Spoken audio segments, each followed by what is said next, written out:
तो हेलो बच्चों, कैसे हैं आप लोग। उम्मीद करते अच्छे अच्छे होंगे। स्वागत है आपका फिर से एक नए क्लास में, एक नए तरकते भरकते क्लास में। तो आइए हम लोग आज चैंपियन सीरीज के तहत हम लोग जो पढ़ रहे थे इतिहास चैप्टर 1, इतिहास चैप्टर 1 को पढ़ने चलते हैं। आज हम पढ़ेंगे यूरोप में राष्ट्रवाद चैप्टर की टॉपिक यानी पार्ट 3 नेपोलियन युग। पिछले क्लास में हम लोगों ने पढ़ लिया था। पिछले क्लास में हम लोगों ने फ्रांसीसी क्रांति पढ़ ली थी और फ्रांसीसी क्रांति में हम लोगों ने जिक्र कर लिया था कि कौन कौन से राजा हुए। जैसे लुई सोलामा जैसे राजा हुए। लुई सोलामा कैसा राजा था, फिर वहाँ की क्या क्या स्थितियाँ थी, उस लुई सोलामा के कार्यकाल में क्या क्या विकास हुए, क्या क्या हानियां हुई, क्या प्रभाव रहा, ये इन सभी बातों को हमने जान चुका है और हम लोगों ने पढ़ चुका है। फिर हम पिछले क्लास की बात करें तो मैं आपको बता दूं कि मैंने बताया था कि जब लुई सोलामा कमजोर पड़ने लगा और फिर वहां पे राष्ट्रवाद का जन्म होने लगा और राष्ट्रवाद की उत्पत्ति के साथ ही एक बड़े ही चर्चित व्यक्ति आप लोगों को देखने को मिला, सुनने को मिला। कौन? तो एक बड़े ही चर्चित व्यक्ति थे। कौन? जो लुई सोलामा कहे या फिर हम कहे बुर्बो राजवंश का शासन खत्म किया, है ना। बुर्बो राजवंश का शासनकाल खत्म किया, जिसके बारे में हम लोग जानते हैं। मैंने पिछले क्लास में आपको बताया और क्लास 9th में भी आप उसके बारे में पढ़ चुके हैं। वो है कौन? तो सर हम कहेंगे नेपोलियन बोनापार्ट के बारे में। नेपोलियन बोनापार्ट के बारे में आप जान चुके हैं। आज हम इस क्लास में नेपोलियन बोनापार्ट के बारे में एकदम करीब से जानेंगे, उसके बारे में एकदम डिटेल से जानेंगे और क्या क्या स्थिति थी। नेपोलियन बोनापार्ट कैसे वहां का राजा बना, फ्रांस का राजा कैसे बना और फिर वहां उन्होंने क्या क्या प्रभाव डाला वहां के समाज पर, वहां की फ्रांस की स्थिति में क्या क्या सुधार लाए उन्होंने। इन सभी बातों पे हम चर्चा करेंगे। चलिए हम बात करते हैं कि आगे हम देखते हैं कि नेपोलियन कौन था और क्या था। नेपोलियन बोनापार्ट की यदि बात करें हम तो नेपोलियन बोनापार्ट का जन्म कब हुआ था सर? नेपोलियन बोनापार्ट का जन्म 15 अगस्त 1769 ईस्वी को हुई थी। नेपोलियन बोनापार्ट का जन्म कब हुआ था? तो नेपोलियन बोनापार्ट का जन्म 15 अगस्त 1769 ईस्वी को हुई थी। वो कहाँ हुई थी? कोर्सिका नामक टापू पे, जो कहाँ है? भूमध्य सागर में स्थित एक द्वीप है। यानी हम कहेंगे कि सर इनका जन्म कहाँ हुआ? तो हम कहेंगे सर कि नेपोलियन बोनापार्ट का जन्म कोर्सिका नामक टापू पे हुई, है ना। अब हम बात करें क्या है कोर्सिका नामक, यानी कि कोर्सिका की राजधानी आजासियो में हुई थी। कहाँ हुई थी? आजासियो में हुई थी। कहाँ? तो इनका जन्म हम ध्यान से सुनते जाइएगा और उसे नोट करते जाइएगा, है ना, कि इनका जन्म कहाँ हुआ था। तो कोर्सिका नामक टापू थी, उसकी राजधानी आजासियो थी। उन आजासियो में इनका जन्म हुआ था। कब इनका जन्म हुआ था? 15 अगस्त 1769 ईस्वी को इनका जन्म। इनके पिता का नाम कार्लो बोनापार्ट था और इनकी माता की नाम थी क्या है? लेटिजिए रमोलिनो। ठीक है, याद रखिएगा। और इनका धर्म क्या है? धर्म ये कैथोलिक धर्म के थे। कौन से धर्म के थे? ये कैथोलिक यानी रोमन कैथोलिक धर्म के थे। ठीक है, याद रहेगी ये बात। अब हम डिटेल से पढ़ते हैं इनके बारे में, क्या क्या थी इनकी क्या क्या कौन कौन से युद्ध लड़े। क्योंकि आपको पता होगा कि नेपोलियन अपने युद्धों के लिए बड़े ही फेमस थे, है ना। नेपोलियन अपने युद्धों के लिए बड़े ही फेमस थे। नेपोलियन ने ही क्या किया? फ्रांस के जनता के मन में एक अलग ही भावना दी, है ना, और एक अलग ही भावना को देने का प्रयास किया, ताकि वहां की जनता ने क्या की? तो वहां के जनता ने लुई सोलामा का विरोध किया। और लुई सोलामा के विरोध करने के साथ ही कब? तो 1804 ईस्वी में हम कहेंगे कि 1804 ईस्वी में लुई सोलामा जो क्या लुई सोलामा का क्या हुआ? लुई सोलामा के अंत के बाद, उनका अंत कब हुआ? 1793 ईस्वी में उनकी अंत हुई। और उसके अंत के बाद जो क्या है, जब उनका अंत हुआ उस समय नेपोलियन को ब्रिगेडियर जनरल बना दिया गया, ब्रिगेडियर जनरल बना दिया गया। और ब्रिगेडियर जनरल बना देने के बाद इन्होंने धीरे धीरे वहां के जनता में अपना प्रभाव डाला, और वहां के जनता में प्रभाव डालने के बाद लगभग सर 1804 ईस्वी में, कब सर, तो हम कहेंगे 1804 ईस्वी में ये इन्होंने अपने आप को क्या घोषित कर दिया, इन्होंने अपने आप को वहां का राजा घोषित कर दिया। कहाँ का, तो इन्होंने अपने आप को फ्रांस का राजा घोषित कर दिया। कहाँ का, फ्रांस का सम्राट घोषित कर दिया, याद रहेगी, फ्रांस का सम्राट घोषित कर दिया इन्होंने अपने आप को। अब हम बात करते हैं कि सर चलिए हम इनके बारे में अब तो जान लिए कि इन्होंने अपने आप को फ्रांस का सम्राट घोषित कर दिया। आगे हम बढ़ते हैं, क्या है कि नेपोलियन एक कुशल सेना नायक था। हाँ, फ्रांसीसी क्रांति के समय एक कुशल सेना नायक था, फ्रांसीसी सैनिक में एक अच्छे ही सेना नायक, पहले सैनिक थे, फिर सैनिक के साथ साथ इन्होंने अपनी पदोन्नति के साथ सेना नायक बने, सेनापति बने, और फिर उसके साथ आगे बढ़ते बढ़ते उनकी पदोन्नति होती चली गई। हम बात करते हैं नेपोलियन क्या है। नेपोलियन एक साम्राज्यवादी व्यक्ति था। नेपोलियन क्या था, एक साम्राज्यवादी व्यक्ति था। उन्होंने लुई यानी बुर्बो राजवंश की आती हुई, उन्होंने बुर्बो राजवंश की जो उनकी प्रथा चलती आ रही थी, राजतंत्र की प्रथा, बुर्बो राजवंश के राजतंत्र की प्रथा को समाप्त करने का काम किया और उनका विरोध किया। क्या किया, उनका विरोध किया। किसने विरोध किया, तो सर हम कहेंगे लुई 16वां ने इसका विरोध किया। समझ में आया, लुई 16वां ने उनका विरोध किया। ठीक है, ये बात भी आप समझ चुके।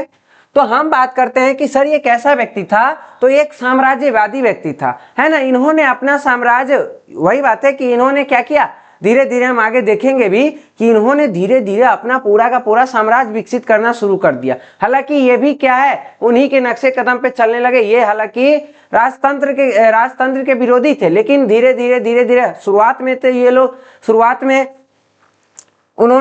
में बहुत सारे काम किए, जैसे कि लुई 16वां द्वारा या बुर्बो राजवंश द्वारा लाई गई एक प्रथा थी, सामंतवादी प्रथा, है ना।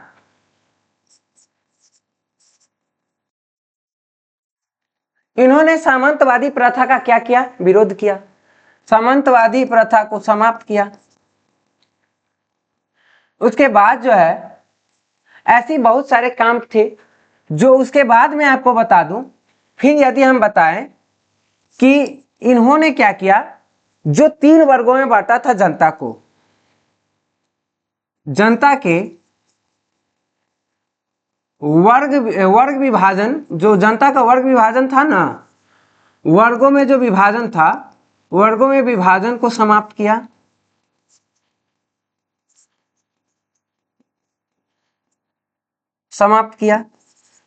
जो आपको पता होगा कि उन्होंने लुई 16वां ने फ्रांस की जनता को कितने, तो फ्रांसीसी समाज को उन्होंने 3 वर्गों में बांटा था। 3 वर्गों में बांटा था। कौन कौन, तो हम कहेंगे पहला पादरी वर्ग, दूसरा एक बार फिर से याद दिला देता हूं, आपको पिछले क्लास में तो मैंने पढ़ाया ही था ये बात, पादरी वर्ग, यानी 3 वर्गों में बांटा था ना, पादरी वर्ग। फिर हम कहेंगे सर कुलीन वर्ग, फिर हम वही बात कहेंगे सर क्या, कि उन्होंने एक लास्ट सामान्य वर्ग, है ना, एक लास्ट, यानी कि ये 3 वर्गों में उन्होंने बांटा था। इन 3 वर्गों में बांटा था, और आपको पता है तीनों वर्गों में सबसे ज्यादा शोषण किसका किया जाता था, तो हम कहेंगे सर सामान्य वर्ग का सबसे ज्यादा शोषण किया जाता था। यदि सामान्य वर्ग का सबसे ज्यादा शोषण किया जाता था और नेपोलियन ने सुधार किए, तो नेपोलियन ने एक सुधार ये भी किया कि वहां के जनता में वर्ग विभाजन जो था, तीनों वर्गों को बांटा गया था, 3 स्टेट्स में बांटा गया था, उन तीनों स्टेट्स को क्या कर दिया, समाप्त कर दिया। तीनों स्टेट्स को समाप्त कर दिया और क्या उन्होंने समाप्त कर दिया और सभी लोगों को सामान्य घोषित कर दिया गया, सभी लोगों को बराबर घोषित कर दिया। यानी हम कहे तो वहां के लोगों को क्या कर दिया, सभी को सामान्य घोषित कर दिया। याद रहेगी ये बात आपको, सभी को सामान्य घोषित कर दिया। अब हम आगे यदि आगे बात करें तो इन्होंने सभी के ऊपर, इन्होंने फ्रांस के सभी जनताओं के ऊपर, यानी सभी जनता के ऊपर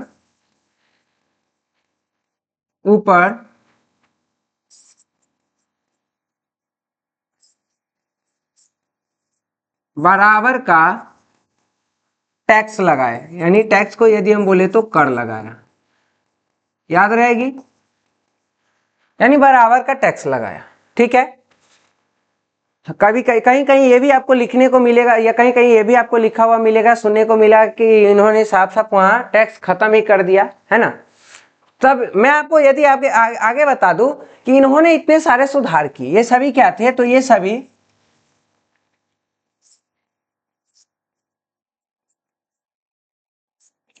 लुई ये नेपोलियन के द्वारा किया गया ये सुधार था। ठीक है, ये सभी सुधार थे, याद रहेगी आपको।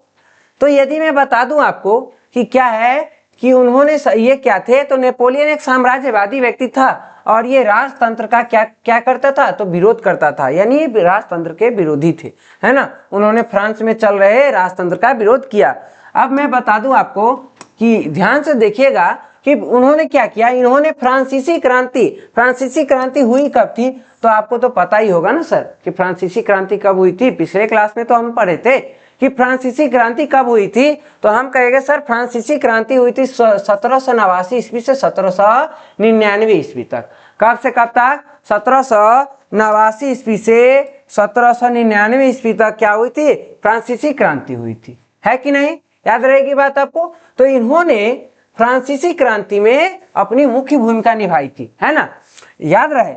अब क्या बात करते हैं हम आगे कि नेपोलियन फ्रांसीसी क्रांतिकारी युद्धों में लड़ा था और लड़ते लड़ते इन्होंने इतने बहादुरी से लड़े थे ये कि इसी के चलते इन्हें क्या कर दिया गया कि फ्रांसीसी सेना में इन्हें 1793 ईस्वी में क्या कर दिया गया, ब्रिगेडियर जनरल के रूप में पदोन्नत कर दिया गया, यानी प्रमोशन दे दिया गया। याद रहेगी आपको बात। अब हम बात करते हैं सर कि इनमें क्या है कि इसने 19वीं शताब्दी की शुरुआत में, कब, 19वीं शताब्दी का अर्थ सर हम बता देते हैं आपको। शताब्दी का मतलब क्या होता है, आपको इतिहास जब आप पढ़िएगा आपको एक चीज तो देखने को मिलेगा, सुनने को मिलेगा, बार बार पढ़ने को भी मिलेगा। क्या, तो बार बार आपको एक चीज पढ़ने को मिलेगा, दशक और दूसरे आपको मिलेगा देखने को शताब्दी।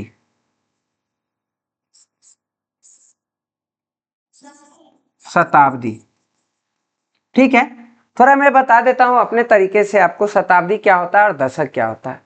यदि मैं दशक की बात करूं तो दशक का अर्थ होता है सर 10 वर्ष। जैसे अभी हम कौन से साल में जी रहे हैं, 2025 साल में जी रहे हैं, और आगे ऐसा साल आप सोचिए मन में जिसके पीछे क्या हो, 0 हो। तो हम कहेंगे सर, जैसे ही हम आपको कहेंगे सोचने के लिए, तो आप क्या सोचिएगा, 30, है ना।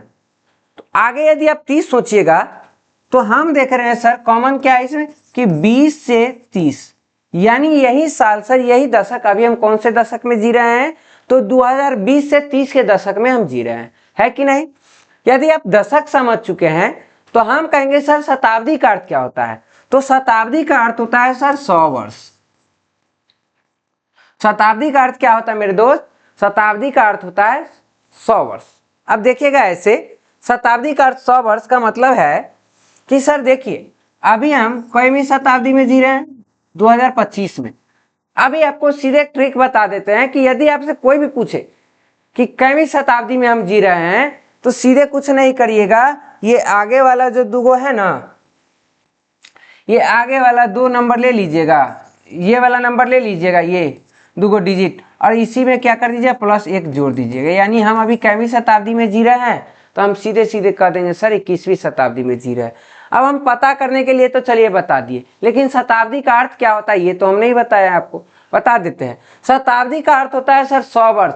यानी अब मान लीजिए जब से शुरुआत हुई ईस्वी की, तो यहाँ 0 ईस्वी हुआ होगा, 0 से 1 हुआ होगा, 1 से 2 हुआ होगा, और इसी तरह से जब 100 हुआ, यानी ये 100 साल पूर्व गया। यानी ये क्या हो गया 100, यानी 100 साल पूर्व गया, यानी ये क्या बन गया 1 शताब्दी। ये क्या हो गया 1 शताब्दी हो गया। यदि ये 1 शताब्दी हो गया सर, तो इससे आगे मैं आपको बता दूं, वैसे ही करते करते यदि हम अगर 2025 को कहें तो इसमें 2025 भी तो बोल सकते हैं। जैसे 1000 को हम 1000 बोलते हैं, उसी तरीके से 2000 को 2000 बोल सकते हैं, और ये 2025 यही है सर 100 साल, मतलब सीधे समझ लीजिए शताब्दी। ठीक है, तो शताब्दी निकालने के लिए यदि आपको कोई बता दे तो आप सीधे सीधे क्या करिएगा, आगे वाले ये आगे वाला नंबर ले लीजिएगा और उसी में क्या कर दीजिएगा, बस 1 जोड़ दीजिएगा। यानी हम अभी 21वीं शताब्दी में जी रहे हैं। याद रहेगी बात आपको। यदि अगर आप यहां तक समझ लिए हैं, तो हम आपको बता दें क्या है कि इन्होंने 19वीं शताब्दी के शुरुआत में यूरोप के अधिकांश हिस्से पर विजय प्राप्त कर लिया, और ये धीरे धीरे ये क्या करते गए, अपने युद्धों को चालू रखे और अपने विजय अभियान को चालू रखे, और धीरे धीरे इन्होंने क्या किया कि शुरुआत में तो ये क्या है, तो इन्होंने 19वीं शताब्दी की शुरुआत में यूरोप के अधिकांश हिस्से पर क्या कर लिया, विजय प्राप्त कर लिया। और फिर इन्होंने 1804 ईस्वी में, अभी मैंने आपको बताया था, है ना, इन्होंने 1804 ईस्वी में अपने आप को क्या कर दिया, तो फ्रांस का सम्राट घोषित कर दिया। हालांकि आगे हम बाद में ये बात पढ़ेंगे कि ये मतलब युद्ध में अब इतने लीन होने लगे कि हर किसी से इन्होंने क्या कर दी, तो एक नीति लाई, महाद्वीपीय नीति की, या जिसे हम प्रायद्वीपीय महाद्वीपीय युद्ध की, या फिर महाद्वीपीय नीति भी बोलते हैं, या फिर इसे ही एक और नीति कहा जाने लगा, प्रायद्वीपीय नीति। प्रायद्वीपीय नीति, इन्हीं नीति के तहत सर ये मतलब हर किसी से कभी न कभी उलझते रह गए और लड़ते झगड़ते रह गए, और इसी कारण जब रूस से इनकी लड़ाई हुई, और रूस के लड़ाई के समय से ही इनका पतन माना जाता है। आगे वो बात हम पढ़ेंगे भी, है ना। तो ये इन्होंने अपने आप को 1804 ईस्वी में क्या कर दिया, तो इन्होंने अपने आप को फ्रांस का सम्राट घोषित कर दिया। याद रहेगी आपको। फिर हम बात करते हैं आगे सर, कि आगे यदि हम पढ़े तो चलिए ये बात मैं आपको बता दूं कि सर रेलवे ग्रुप डी और एनटीपीसी का जो भी फॉर्म डाले हैं, आप लोग ध्यान रखिएगा कि रात को 9 बजे आपको डेली जुटना है, डेली यहाँ जुड़ना है, और डेली कुछ ना कुछ नया सीखिएगा। आप पक्का प्रॉमिस है कि आप डेली कुछ ना कुछ नया सीखिएगा। आपके लिए डेली मैथ लाया जा रहा है। हालांकि ये चैंपियन सीरीज में नहीं आता है, लेकिन आपको डेली क्या है, अच्छे से ग्रुप डी की तैयारी करवाई जाएगी, और डेली आपको अच्छे से मैथ पढ़वाया जाएगा।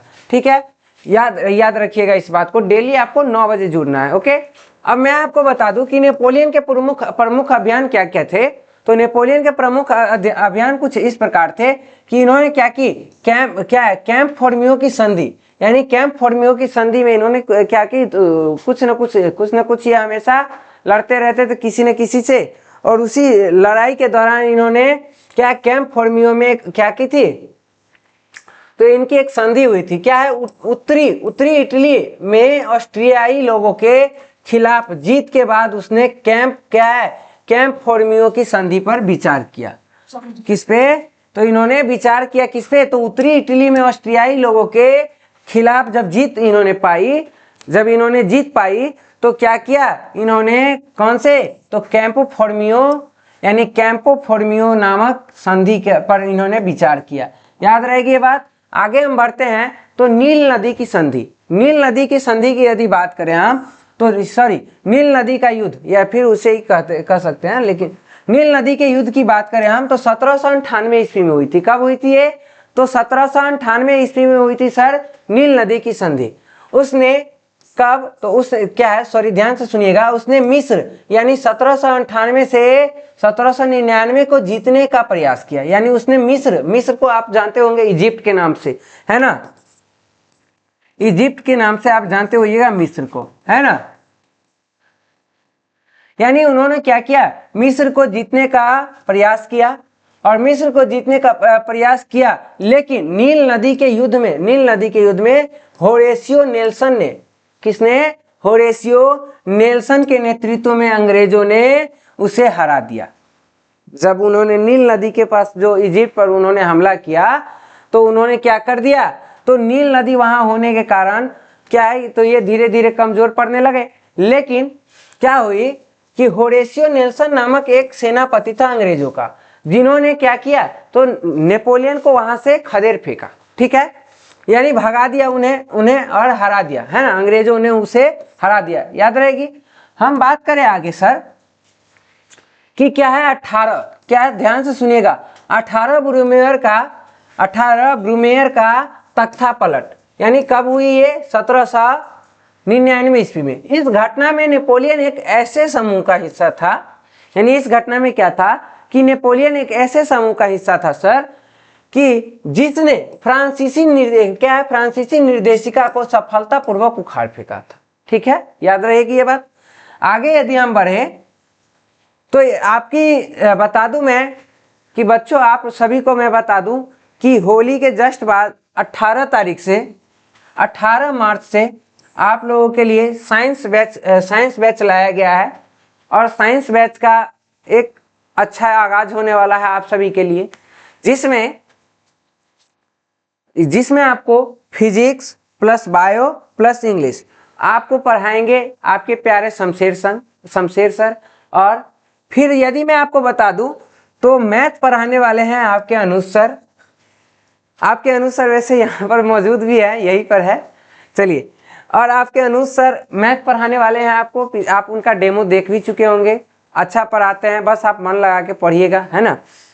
उसके बाद आपको केमिस्ट्री पढ़ाने वाले हैं आपके प्यारे अमित सर, वो भी बहुत मेहनत कर रहे हैं आप लोगों के लिए, अच्छा कंटेंट लाएंगे और ला रहे हैं, है ना। फिर मैं बता दूं तो हिंदी इसमें मैं पढ़ाने वाला हूं, क्यों? क्योंकि मैं आपको बता दूं कि मैं ठहरा आर्ट्स फैकल्टी वाला, मुझे साइंस के बैच में घुसा दिया गया है। चलिए कोई बात नहीं, मैं यहाँ आपको हिंदी पढ़ा दूंगा, ठीक है, ध्यान रहेगी बात। आपको 18 मार्च से आप लोगों की बैच स्टार्ट होने वाली है, ध्यान रहे, जुड़ना ना भूले, ठीक है, जरूर से जरूर जुड़िएगा। क्यों? क्योंकि यदि आपको मैट्रिक के बाद, मैट्रिक की रिजल्ट आने वाली है, मैट्रिक के बाद यदि आपको साइंस लेना है तब वो आपको साइंस तो पढ़ना होगा, कहीं ना कहीं से तो पढ़ना होगा। अब भटकने की कोई ज़रूरत नहीं है, आपके लिए फ्री यानी मुफ्त यूट्यूब पर क्या है, यूट्यूब फेसबुक कहीं भी आप देख सकते हैं, यूट्यूब फेसबुक इंस्टा कहीं भी देख सकते हैं। आपके लिए क्या है, तो फ्री क्लास लाया गया है, आप ऑनलाइन देख सकते हैं इसे यूट्यूब पे भी, ओके। आपको सर्च करना है मास्टरमाइंड एकेडमी ऑफिशियल, आपको मिल जाएगा हमारा चैनल, और हमारे चैनल पे आप क्लिक करके उसे सब्सक्राइब कर लीजिएगा। उसके बाद अपने दोस्तों के साथ शेयर भी कर दीजिएगा। क्यों? क्योंकि आपको आपके साथ साथ भाई दूसरों का भी भला होना चाहिए ना। और यदि आप ज़्यादा से ज़्यादा शेयर करेंगे उसे, तो सर जैसे हम आपके लिए अच्छे अच्छे कंटेंट ला रहे हैं, आपके लिए हम मेहनत कर रहे हैं, आपका भी फर्ज क्या बनता है कि गुरु दक्षिणा देना अनिवार्य होता है ना। नहीं तो क्या है कि वो विद्या का क्या कहा जाता है कि विद्या का फल नहीं मिलता है, शायद कहा जाता है, पूर्वजों ने कही है ये बात, है ना। चलिए कोई बात नहीं, बढ़ते हैं आगे। सर ये ऑफलाइन और ऑनलाइन दोनों आपकी होने वाली है। यदि आप ऑफलाइन हमसे जुड़ना चाहते हैं तो आप ध्यान रखेंगे, आपको बासुकी चौक मिडिल स्कूल के सामने मास्टरमाइंड एकेडमी पे आना है, ओके। मास्टरमाइंड एकेडमी बासुकी चौक मिडिल स्कूल के सामने आप हमारा सेंटर है, आप आके विजिट कर सकते हैं सर। यदि आपको विशेष जानकारी चाहिए तो ये हमारी कॉन्टैक्ट नंबर है, कॉन्टैक्ट नंबर पे आप कॉन्टैक्ट कर सकते हैं, है ना। आपको जो भी डाउट होगी हमारे स्टाफ आपको सारा का सारा डाउट क्लियर कर देंगे। अब हम बढ़ते हैं आगे सर कि क्या है लिपजिंग की लड़ाई। यदि हम बात करें कि सर लिपजिंग की लड़ाई के बारे में। तो लिपजिंग की लड़ाई सर एक बहुत ही महत्वपूर्ण लड़ाई रही है सर नेपोलियन के लिए। मैं बता रहा हूं आपको, सच में नेपोलियन के लिए कहा जाता है कि लिपजिंग की लड़ाई के बाद ही सर नेपोलियन का डाउनफॉल शुरू हो गया, डाउनफॉल शुरू हो गया सर। अब देखिए यहां के बाद नेपोलियन का डाउनफॉल यानी इसका पतन शुरू हो गया। इनका पतन शुरू हो गया कब के, तो लिपजिंग की लड़ाई के बाद इनका पतन शुरू हो गया। देखिएगा ये धीरे धीरे रूस के साथ लड़ते गए और वहां पे ये क्या हो गए, कमजोर सा, क्योंकि इन्होंने पीछे भी बहुत सारी लड़ाइयां लड़ी, बहुत सारे युद्ध तो हम आपको बताना जरूरी नहीं समझे, क्योंकि आप ठहरे क्या 10th के बच्चे है ना। आपको जो एकदम लंबा सा बड़ा सा सिलेबस दे दूं एकदम यूपीएससी की तरह, आप ही कहेंगे सर क्या पढ़ा रहे, बोर हो रहे हैं हम आपके क्लास में, है ना। इसलिए जो आपके लिए जरूरी थी वही मैंने देने का प्रयास किया। इसीलिए ध्यान से सुनिएगा कि यही लिपजिंग की लड़ाई ही बहुत अहमियत रखती है इस नेपोलियन के लिए, है ना। लिपजिंग की लड़ाई 16 से 19 अक्टूबर 1813 को हुई थी। कब से कब तक हुई थी, तो लिपजिंग की लड़ाई हम कहेंगे 16 से 19 अक्टूबर 1813 ईस्वी को हुई थी। ये बात याद रहनी चाहिए, आपको पक्का याद रहनी चाहिए, मैं बता रहा हूँ। क्यों, क्योंकि एग्जाम में यदि आपको फोड़ना है, एग्जाम में यदि आपको कुछ अच्छा करना है तो सर इन्हीं पॉइंट्स को आपको याद रखना है। क्यों, क्योंकि सर यदि आपके पास लिखने की कला है ना, लिखने की कला है तो आप पक्का कुछ ना कुछ अच्छा करेंगे।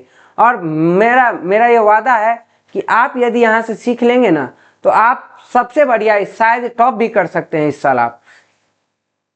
तो ध्यान से पढ़िए और क्या पता इस साल के टॉपर आप ही हो, है ना। चलिए दोस्त हम बात करते हैं क्या है कि लिपजिंग की लड़ाई 16 से 19 अक्टूबर 1813 को हुई, है ना। 16 से 19 अक्टूबर 1813 तक हुई, है ना। अब लिपजिंग की लड़ाई को ही राष्ट्रों की लड़ाई कही जाती है। क्यों, क्योंकि इन्होंने इस लड़ाई में डच, प्रसा, ब्रिटेन ऐसे बहुत सारे राज्य, क्योंकि इन सभी से पंगा ले रखा था नेपोलियन ने, उन सभी ने क्या कर दिया, उन सभी ने इस पे अटैक किया सर। सभी ने इस पे एक साथ अटैक किया और क्या किया, और इसी लड़ाई को सर राष्ट्रों की लड़ाई कही जाती है। और इसी लड़ाई में ये कमजोर साबित होने लगा और यहां से ये हार गया, पीछे हट गया। तो लिपजिंग की लड़ाई को राष्ट्रों की लड़ाई कही जाती है और नेपोलियन के सभी युद्धों में यह सबसे बड़ी लड़ाई थी। नेपोलियन अभी तक जितना लड़ाई लड़ा था ये क्या था, उन सभी लड़ाइयों में सबसे बड़ी लड़ाई थी। याद रहेगी आपको। चलिए ये सबसे बड़ी लड़ाई थी और इस युद्ध में लगभग कितने, तो ध्यान रहे 6 लाख सैनिक शामिल हुए थे। इस युद्ध में लगभग कही जाती है कि इस युद्ध में लगभग 6 लाख, कितने, 6 लाख सैनिक शामिल हुए थे, है ना।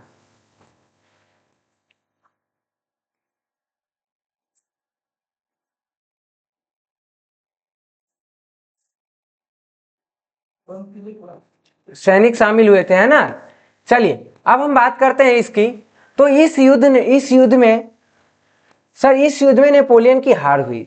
इस युद्ध में क्या हुआ, नेपोलियन हार गया और इसी युद्ध के बाद नेपोलियन का पतन होना शुरू हो गया। नेपोलियन का पतन होना इसी युद्ध के बाद शुरू हो गया। और यह पहली विश्व युद्ध यानी प्रथम विश्व युद्ध के बारे में आप जानते होंगे, फर्स्ट वर्ल्ड वॉर के बारे में आप जानते होंगे। कब हुआ, 1914 से 18 ईस्वी तक के बीच में हुई थी, है ना। सेकंड कब हुई, आप कमेंट बॉक्स में इसका आंसर देंगे। सेकंड क्योंकि आप 9th में पढ़ चुके हैं ये चीज, है ना। फर्स्ट वर्ल्ड वॉर कब हुई और सेकंड वर्ल्ड वॉर कब हुई, और सेकंड वर्ल्ड वॉर में हिरोशिमा और नागासाकी पे कौन कौन सा बम गिराया गया था, ये बात आप कमेंट बॉक्स में आंसर देंगे। ओके चलिए, तो यह पहली विश्व युद्ध थी।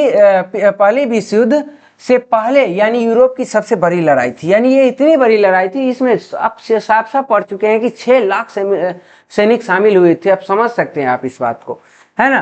तो हम आपको बताते सर आगे कि युद्ध के कारण क्या थे। तो युद्ध के कारण थे रूस पर फ्रांसीसी आक्रमण में नेपोलियन की सेना पराजित हुई और कमजोर हो गई थी और फ्रांसीसी प्रायद्वीपीय युद्ध भी क्या है, युद्ध भी हार रहे थे और क्या है, और हर जगह पीछे हट रहे थे। यानी फ्रांसीसी भी क्या हो रहे थे, तो प्रायद्वीपीय युद्ध यानी अपने आसपास के, उनके द्वीप के आसपास जितनी भी द्वीप थे यानी उन सभी के युद्ध में भी क्या थे, तो फ्रांसीसी प्रायद्वीपीय युद्ध भी क्या हो रहे थे, तो हार रहे थे और हर जगह से वो पीछे हट रहे थे, है ना। और यह लड़ाई नेपोलियन के पूरे तंत्र को ध्वस्त कर दिया और महाद्वीपीय व्यवस्था समाप्त हो गई। याद रहेगी आपको। अब हम बता दें सर कि वाटरलू की लड़ाई के बारे में। वाटरलू की लड़ाई के बारे में यदि मैं आपको बता दूं तो सर वाटरलू की लड़ाई 18 जून 1815 को हुई थी। कब हुई थी, तो 18 जून 1815 ईस्वी को हुई थी वाटरलू की लड़ाई, ठीक है। और यह लड़ाई नेपोलियन बोनापार्ट और ड्यूक ऑफ वेलिंगटन, क्या है, ड्यूक ऑफ वेलिंगटन के नेतृत्व में या नेतृत्व वाले गठबंधन सेना के बीच हुई थी, ठीक है। याद रहेगी आपको किसके बीच हुई थी, तो ये वाटरलू की लड़ाई, वाटरलू की लड़ाई के बाद तो नेपोलियन खत्म, पूरा का पूरा नेपोलियन समाप्त, है ना।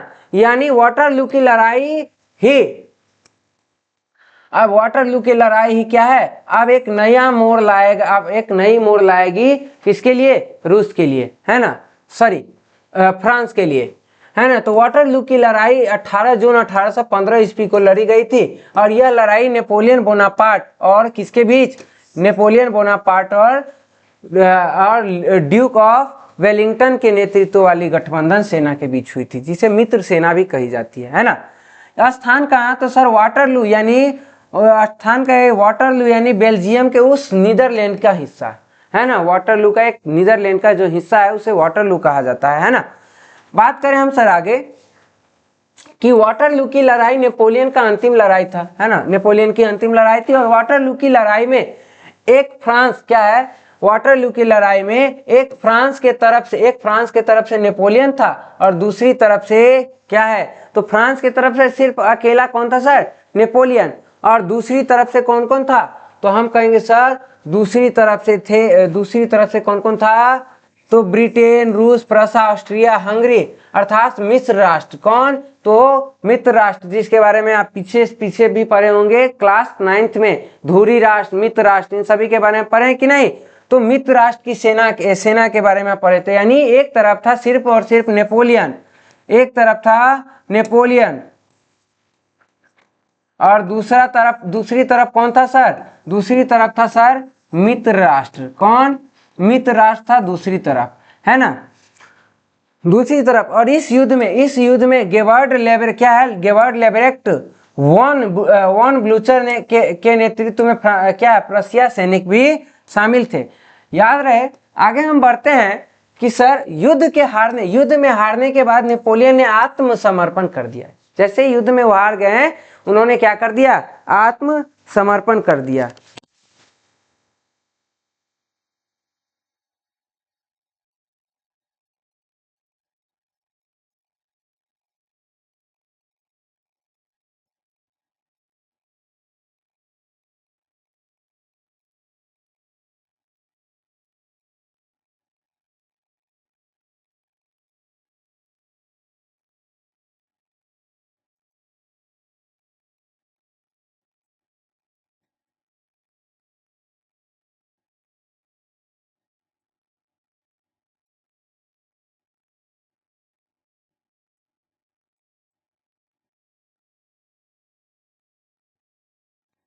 चलिए, तो सॉरी दोस्तों, क्या है कि युद्ध में हारने के बाद क्या है, उन्होंने आत्मसमर्पण कर दिया। युद्ध में हारने के बाद नेपोलियन को हेलेना नामक टापू पर भेज दिया गया। कहाँ भेज दिया गया, हेलेना नामक टापू पर भेज दिया गया। और लगभग 52 वर्ष की आयु में कहाँ क्या हो गई, उनकी मृत्यु हो गई।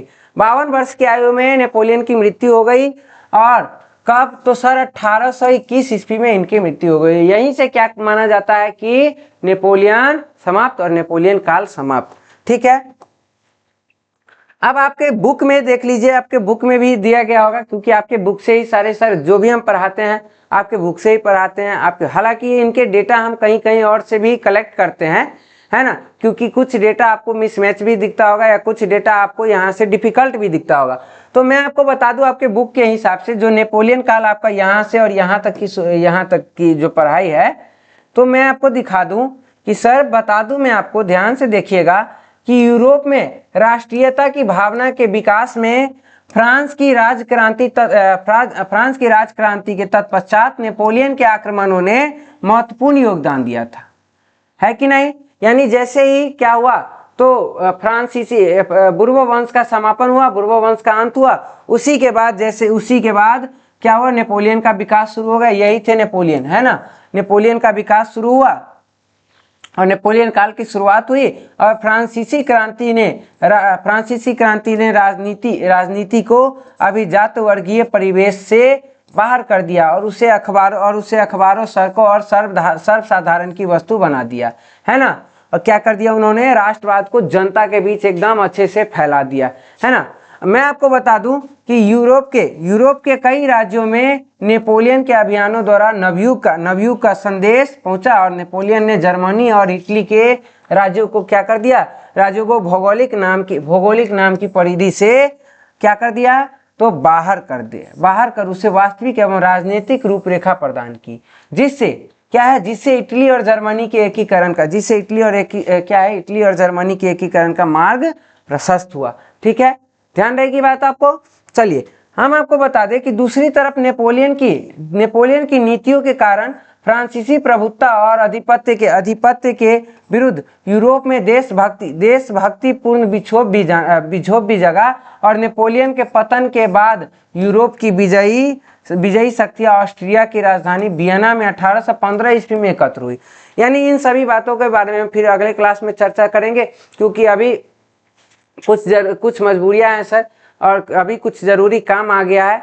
इसके बारे में रुकिए ना सर, इसके बारे में हम अगले क्लास में फिर से डिटेल से चर्चा कर लेंगे और कुछ पढ़ाना भी है, बहुत सारी बातें पढ़ानी है, कुछ क्वेश्चन आंसर जो इस पे डिस्कस करने हैं, कुछ ऑब्जेक्टिव क्वेश्चंस डिस्कस करने हैं, उसके बाद कुछ इधर भी कुछ बातें हैं डिस्कस करनी है ना।